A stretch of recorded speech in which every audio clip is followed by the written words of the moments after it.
This video is sponsored by EduQuest. It's a learning platform.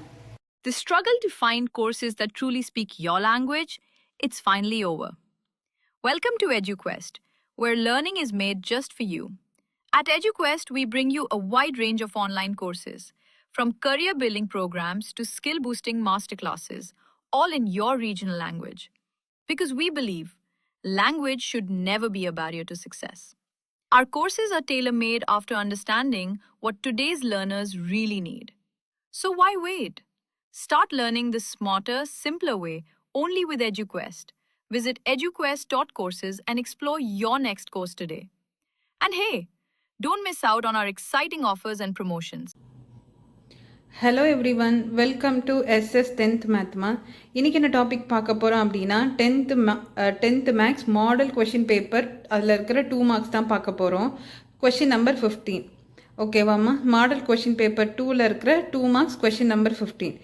If A equal to 5,6, B equal to 4, 5, 6, C equal to 5, 6, 7. Show that A cross A equal to B cross B intersection C cross C ன்னு சொல்கிறாங்க.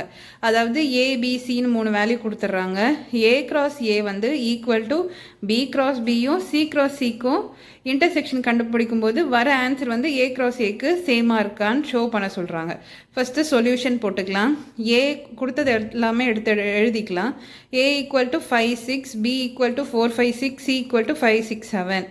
So இப்போ வந்து first நமக்கு A cross A கண்டுபிடிச்சிடலாம். A cross A first A என்னது 5, 6 cross 5, 6. So இப்போ நம்ம multiply பண்ணுற மாதிரி தான் 5, 5, அடுத்தது 5 and 6, அடுத்து 6, 5, 6 and 6. ஸோ இதை வந்து ப்ராக்கெட் க்ளோஸ் பண்ணிட்டு இது வந்து ஃபஸ்ட்டு ஒன்று வச்சுக்கலாம். நெக்ஸ்ட் என்ன கேட்குறாங்க, B cross Bன்னு கேட்குறாங்க. B என்னது 4, 5, 6 cross 4, 5, 6. ஸோ இப்போ மல்டிப்ளை பண்ணுற மாதிரி தான் 4, 4, 4, 5, 4, 6, 5, 5, 5, 4, 5, 6, 6, 4, 6, 5, 6, 6. ஸோ அந்த மாதிரி எழுதிட்டு ப்ராக்கெட்டை க்ளோஸ் பண்ணிடலாம். நெக்ஸ்ட் நமக்கு என்ன தேவைப்படுது, C cross C. C cross C எடுத்துக்கிறோம். C என்னது 5, 6, 7. So 5, 6, 7 cross 5, 6, 7. 5, 5, 5, 6, 5, 7. அடுத்தது 6, 5, 6, 6, 6, 7. அடுத்தது 7, 5, 7, 6, 7, 7. ஸோ இது பண்ணிவிட்டு ப்ராக்கெட்டை க்ளோஸ் பண்ணிடலாம். இப்போ என்ன கேட்டிருக்காங்க, B cross B intersection C cross C.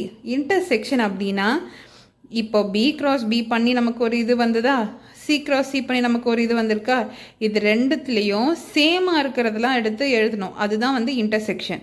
So B cross B intersection C cross C equal to 4, 4 இருக்கா பாருங்கள், இல்லை. 4, 5 இல்லை. 4, 6 இல்லை. 5, 4 இல்லை. 5, 5 இங்கேயும் இருக்குது இங்கேயும் இருக்குது. ஸோ 5, 5. அடுத்தது 5, 6 இங்கேயும் இருக்குது இங்கேயும் இருக்குது. 5, 6. அடுத்தது 6, 4 இங்கே இருக்கான்னு பாருங்கள், இல்லை. அடுத்தது 6, 5 இங்கேயும் இருக்குது இங்கேயும் இருக்குது. ஸோ 6, 5. அடுத்தது 6, 6. ஸோ இங்கேயும் இருக்குது இங்கேயும் இருக்குது. ஸோ எழுதியாச்சு. அதுக்கப்புறம் இங்கே வேல்யூஸ் இல்லை. ஸோ இனிமேல் எதுவுமே சேமாக இருக்காது. ஸோ ஆன்சர் நமக்கு என்ன வந்திருக்கு, 5, 5, 5, 6, 6, 5, 6, 6. ஸோ இது அப்படியே ஃபஸ்ட்டு உங்களோட கம்பேர் பண்ணுங்கள். 5, 5, 5, 6, 6, 5, 6, 6 ரெண்டும் சேமாக வந்திருக்கா, 1 and 2. ஸோ இப்போ எப்படி எழுதணும்னா, from 1 and 2 we get A cross A which is equal to B cross B intersection C cross C. நமக்கு ரெண்டுமே சேமாக வந்திருக்கு. ஓகே சில்ட்ரன், நம்ம நெக்ஸ்ட் கிளாஸில் பார்க்கலாம். தேங்க்யூ.